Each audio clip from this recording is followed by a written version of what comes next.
New tonight, we now know negligence not just once, but time and time again is what state investigators blame for a carnival ride disaster that hurt 3 kids. The ride, named the Ring of Fire, breaking down while in motion, sending people running for cover at the Lehigh Acres Spring Festival in March. 4 in Your Corner's Warren Wright getting his hands on the investigation findings from the State Agriculture and Consumer Affairs Department, which regulates fair rides. And it puts the blame squarely on the owners of the amusement ride.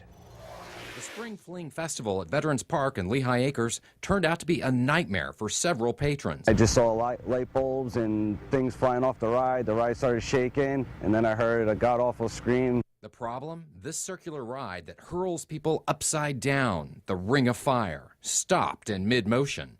The Florida Department of Agriculture headed up the investigation and determined the ride was not properly maintained the day of the accident. After the accident, the investigators ran a complete analysis. They found things like safety cables missing or installed incorrectly, missing fastener nuts, train wheels in bad repair, missing ball bearings or improperly installed grease seals. There were many warning signs leading up to this tragedy. Since 2011, as the carnival ride traveled across the state, inspectors recorded deficiencies at 23 different locations. In fact, investigators interviewed former employees who state they were, quote, not surprised to learn of the accident since during their employment, the ride was not being properly maintained or serviced. On March 19th, that neglect led to pain and injuries for 3 young people. When I recorded the girl coming off holding her face, and I heard her screaming, she was holding her face. I interviewed attorney Joe Linehan, who is representing one of the injured children, Cody McKinney. They're suing the company that owns the Ring of Fire.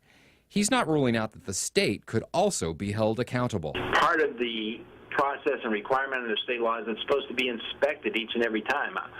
I'm not really sure that was done. In the meantime, Linehan says his young client, Cody, is still requiring treatment from his injuries. Warren Wright, Fox 4 in your corner. The attorney representing the McKinney says that they are seeking a settlement with the owner of the ride.